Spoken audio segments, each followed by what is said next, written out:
ഏത് കാലഘട്ടത്തിലാണ് ജീവിക്കുന്നത്? അങ്ങനെയൊന്നും പ്രേതം എന്ന് പറഞ്ഞ സംഭവം കാരണത്തൊന്നും കൂടത്തില്ല. കൂടില്ല. ഉറപ്പാണ്. രക്ഷപ്പെട്ട് കേട്ടോ. ഇനി അങ്ങനെ പറഞ്ഞു വിട്. ശരി, വലിയ ഉപകാരം. വലിയ ഉപകാരം ചേട്ടാ. അല്ല, കാരണത്ത് കൂടും. കാരണത്തല്ലേ വലിയ പ്രേതം കൂടുന്നത്. കാരണത്ത് പ്രേതം കൂടി കഴിഞ്ഞാൽ ഭയങ്കര പ്രശ്നമാണ്. അത് നമ്മൾ വലിയ കർമ്മം ചെയ്ത് വേണം ഇതിനകത്ത് മാറ്റാനായിട്ട്. പറഞ്ഞില്ല പൂജ ചെയ്യണമെന്ന് പറഞ്ഞ. അപ്പൊ ഒരു കാര്യം ചെയ്യാം, നമുക്ക് കർമ്മത്തിലേക്ക് എന്തേ കിടക്കാം. ചോദിക്കുന്നുണ്ടെന്ന് തോന്നരുത്. എന്താണ്? എന്താ പേര്? എന്റെ പേര് സിസി. ഏട്ടൻ കുട്ടൂന്ന് വിളിക്കും. അതെന്തുവാണെങ്കിലും വിളിച്ചോട്ടെ.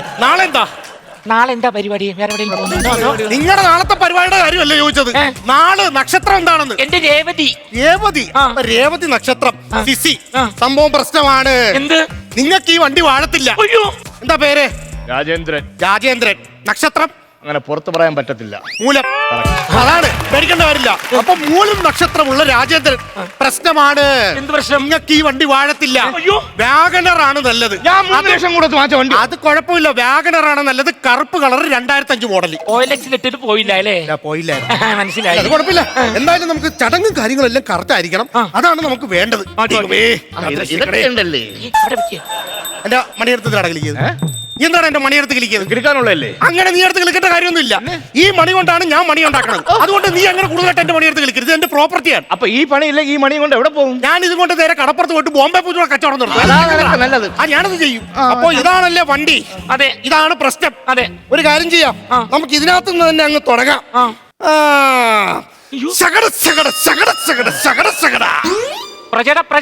പ്രജടന്നല്ലേ? അത് മനുഷ്യരി.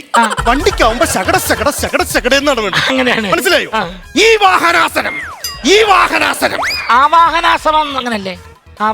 ഏത് വണ്ടിക്കാ ഈ പ്രേതബാധ കൂടിയിരിക്കുന്നത്? ഈ വാഹനത്തിന്. ആണോ? അപ്പൊ ഈ വാഹനാസനം ഒന്നും എന്നല്ലേ പറയട്ടെ.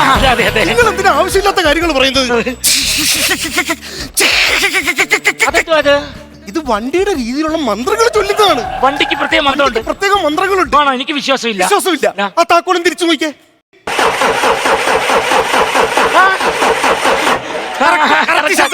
ശബ്ദം അതാണ്. അതെന്താ? ഞാൻ പറഞ്ഞില്ലേ, വണ്ടിയുടെ രീതിയിലുള്ള ശബ്ദത്തിലാണ് ഞാൻ മന്ത്രം ചെയ്തത്. ആണോ? സംശയം കേട്ടോ? ആ ഡോറും തുറന്നു നോക്കിയേ.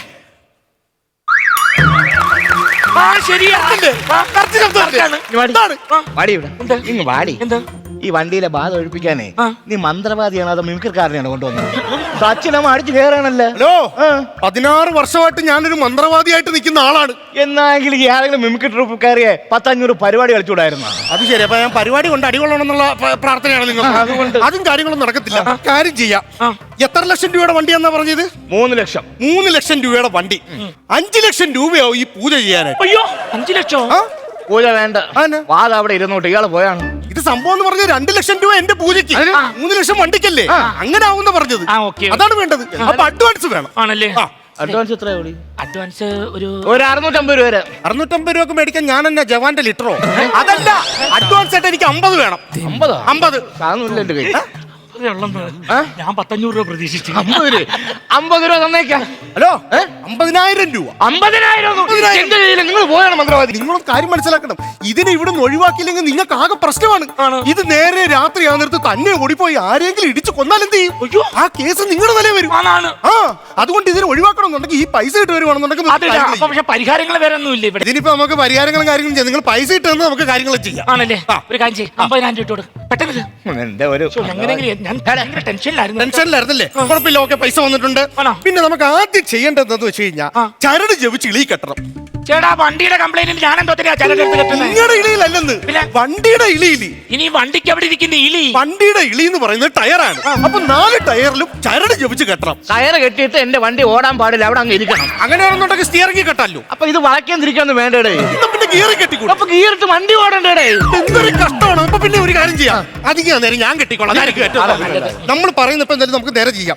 ആദ്യം ചെയ്യേണ്ടത് ഇതിനെ അടിച്ചങ്ങ് നമ്മൾ ഒഴിവാക്കണം. 3 ലക്ഷം കൊടുത്ത് ഞാൻ മാച്ച വണ്ടി. എന്നാലും ബാധ ഒഴിപ്പിക്കട്ടെ. തൊടുവിലല്ല വണ്ടിയിൽ. അതിൽ ബാധ ഒഴിപ്പിക്കും. പോടാ അവിടെ നിന്ന്. അങ്ങനെ പറഞ്ഞ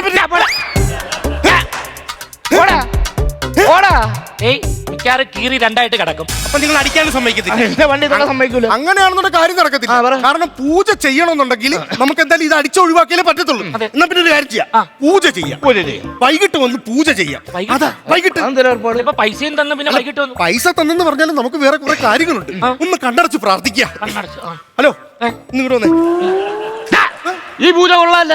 കണ്ണടക്കാൻ പറയും എന്റെ പെണ്ണുമ്പിളക്ക് ലവ് ലെറ്റർ കൊടുക്കണം. എവിടത്തെ പൂജാരിയാണോ നീ? തന്നാലും ഞാൻ മേടിക്കത്തില്ലല്ലോ. തന്നാലും മേടിക്കില്ല. കാരണം ഈ മനുഷ്യന്റെ കൂടെയൊക്കെ ഞാൻ അങ്ങനെ പ്രേമിക്കാൻ പറ്റുമോ നമുക്ക്? ലവ് ലെറ്റർ അല്ലെന്ന്. ഇത് സംഭവം എന്ന് പറഞ്ഞാൽ നമ്മൾ പൂജക്ക് എഴുതിയിരിക്കുന്ന ചാർത്താണ്. ഇതിനുള്ള സാധനങ്ങൾ വേണം മേടിക്കാനായിട്ട്. അതാണ് സംഭവം. അതാണ്. അല്ലാതെ പിന്നെ നിങ്ങൾ ചുമ്മാ ആവശ്യമില്ലാതെ തന്നെ ഇതാക്കിയില്ല. മാന്യമായിട്ട് പറയണം. മാന്യമായിട്ട് പറഞ്ഞുതരാം. അപ്പൊ ഒരു കാര്യം ചെയ്യണം. നേരെ നിന്നുകൊണ്ട് ഈ ചാർത്ത് അങ്ങ് കയ്യിലേക്ക് വാങ്ങിക്കാം. ഇതാണ് എന്റെ നേരെ. ഇങ്ങനെ നിന്ന് വാങ്ങിക്കണം. കറക്റ്റായിട്ട് വാങ്ങിച്ചോ. ഫോൺ പോയിപ്പോ. ഹലോ ഹലോ, ആരാണ്? ഞാൻ വിൻസെന്റ് ആണ് ചേട്ടാ. ഓ, നിന്നെ തപ്പിയാണ്ടാ ഞാൻ ഇരുന്നത്. എടാ പ്രേതബാധയുള്ള ഒരു കാർ എന്നെ അടിച്ചേൽപ്പിച്ചിട്ട് നീ നൈസിന് അങ്ങ് മുങ്ങി അല്ലടാ? പ്രേതബാധയുള്ള കാറാ? എടാ ഇത് ഓഫായി കിടന്നിട്ട് വീണ്ടും ലൈറ്റും കത്തുന്നു, ഹോണും കേൾക്കുന്നെന്ന്. എന്റെ ചേട്ടാ അത് പറയാനാ ഞാൻ വിളിച്ചത്. എന്തുവാ? ആ കാർ ഓഫായാലുവേ രണ്ട് വയറുകൾ തമ്മിൽ കൂട്ടിമുട്ടിയാൽ അത് ഓഫായി കിടന്നാലേ ലൈറ്റ് കത്തും. അത് പറയാനായിട്ടാ ഞാൻ വിളിച്ചത്. എങ്ങനെ? വയറ് വിട്ട് കിടക്കുന്നതുകൊണ്ടേ അത് കൂട്ടിമുട്ടി കഴിഞ്ഞാൽ ഓഫായാലും ലൈറ്റ് കത്തും. 10 രൂപയുടെ ഒരു ഇൻസുലേഷൻ ടേപ്പ് മേടിച്ച് ഒട്ടിച്ചാൽ മതി, വേറെ കുഴപ്പമൊന്നുമില്ല. 10 രൂപയുടെ കേസേ ഉള്ളൂ. അത്രേ ഉള്ളൂ. ഓക്കെ ഏട്ടാടി രൂപ 50 പോയി. ഇപ്പൊ പോയാനാ 10 രൂപയുടെ 2 വയറുകളെ കൂട്ടി പിടിച്ചാൽ തിരേണ്ട കേസേ ഉള്ളൂ. അല്ല സംഭവം ഞാനും 2 വയറുകൾക്ക് വേണ്ടി ചെയ്ത. ഏത് വയറ്? എന്റെ പേരും എന്റെ ഭാര്യയുടെ പേരും. പൈസ ഇട്ട് കൊടുക്കണം. പൈസ എന്ന് പറഞ്ഞപ്പോ പൈസ അക്കൗണ്ടിൽ പൈസ ഇട്ട്. 500 കുറവുണ്ടല്ലോ. അത് കുഴപ്പമില്ല, ബാങ്കുകാർ പിടിച്ചതാ. ഏത് ബാങ്കുകാര്? പിന്നെ എനിക്ക് എന്തെങ്കിലും വണ്ടിക്കൂലി വേണ്ട. ഞാൻ നീ എന്നെ ഒരു അന്ധവിശ്വാസം. ചെറുങ്ങാതെ വണ്ടിയിലോട്ട് കയറ്. എവിടെങ്കിലും പോയി വല്ലതും കഴിച്ചിട്ട് വരാം നമുക്ക്. ആണോ? ഈ ഡ്രസ്സിലോ? ഈ ഡ്രസ് മതി. നീ ഓക്കെ അല്ലേ? ഞാൻ ഓക്കെ. അപ്പൊ ഓക്കെ.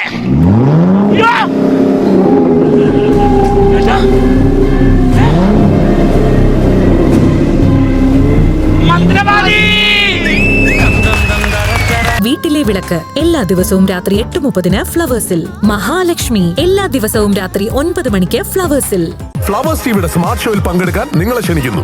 ഉടൻ തന്നെ ഈ നമ്പറിലേക്ക് വിളിക്കുക. 7593829838. ഫ്ലവേഴ്സ് സ്മാർട്ട് ഷോ ഉടൻ വരുന്നു ഫ്ലവേഴ്സ്.